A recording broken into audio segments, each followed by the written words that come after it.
Di sini ada grafik, ya. Sebetulnya ini grafik yang menggambarkan CN rasio ya, sini. Kalau yang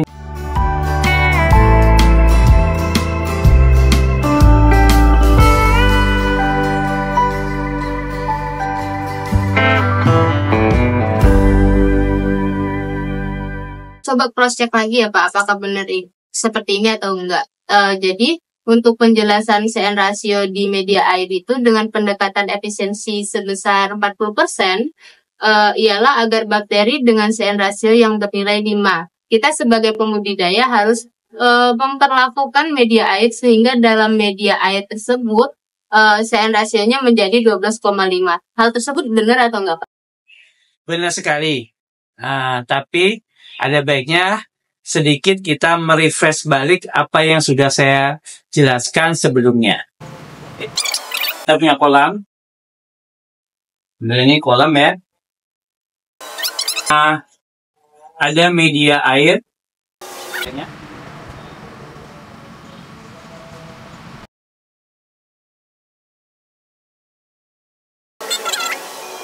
Ini bakteri ya. CN5H7O2N ya. Itu adalah unsur N. Dan satu lagi adalah unsur C. Kita fokus pada ini dulu ya. Jadi kita abaikan dulu sistem aerasi.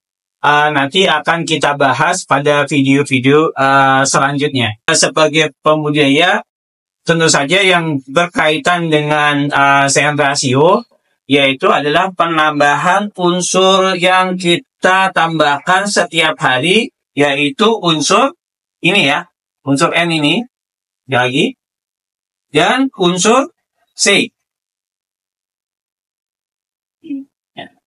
Dua hal yang pokok ya dalam pembentukan vlog yang berkaitan dengan C dan N ya.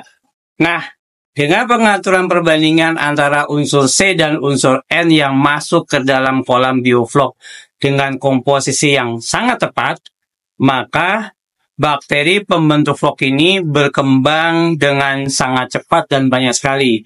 Sehingga keuntungan yang bisa kita peroleh oleh kita ialah yang pertama, kualitas air terjaga. Yang kedua, pakan alam, yaitu pakan bakteri vlog dengan kandungan protein yang tinggi akan terbentuk. Baik Pak, jelas. Namun kalau saya dalam posisi sebagai pembudidaya ya Pak, mungkin masih bisa dijelaskan lebih lanjut Pak. Jadi begini Pak, seperti penjelasan Bapak terkait unsur C yang ditambah ke kolam, demikian juga dengan unsur N. Sedangkan kedua unsur ini adalah perbandingan yang harus dijaga. Bagaimana ya Pak penjelasannya? Baik, karena pertanyaan yang mewakili para pembudidaya bioflok ya. Oke. Supaya lebih jelasnya, saya mencoba menjelaskan dengan menggunakan contoh angka-angka ya. Gini, contoh Pak Dadang adalah pembudidaya bioflok.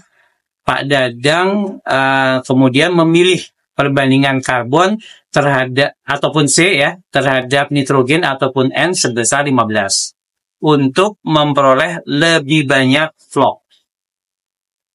Jika beliau menambahkan unsur nitrogen di media air kolam sebesar 40 gram ya, berapakah unsur C yang beliau perlukan untuk media air di kolam? Nah, perhitungannya begini.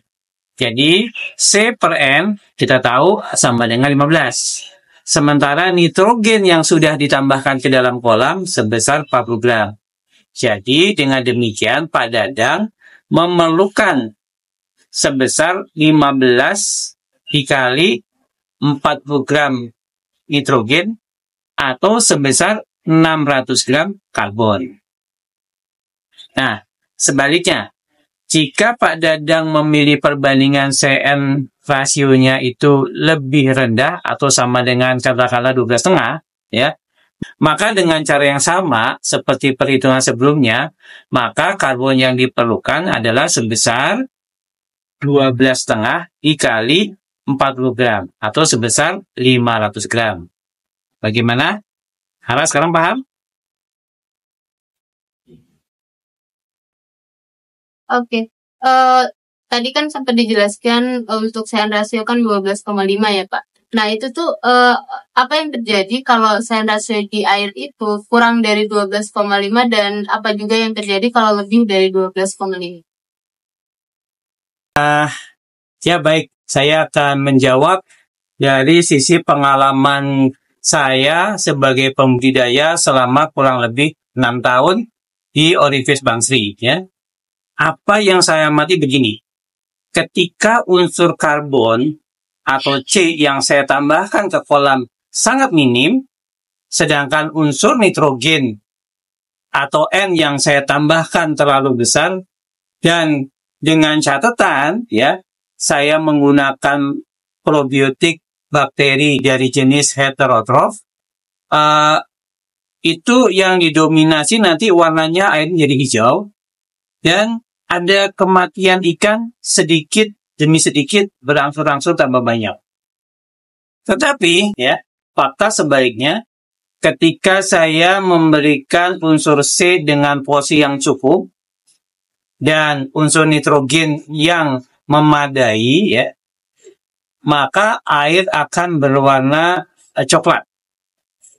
Coklat ke hijau-hijauan atau coklat full. Dan kematian ikan jauh berkurang. Ada beberapa referensi tentang perbandingan CN rasio di media air, dan baiknya akan kita bahas pada video lanjutannya ya Tika ya.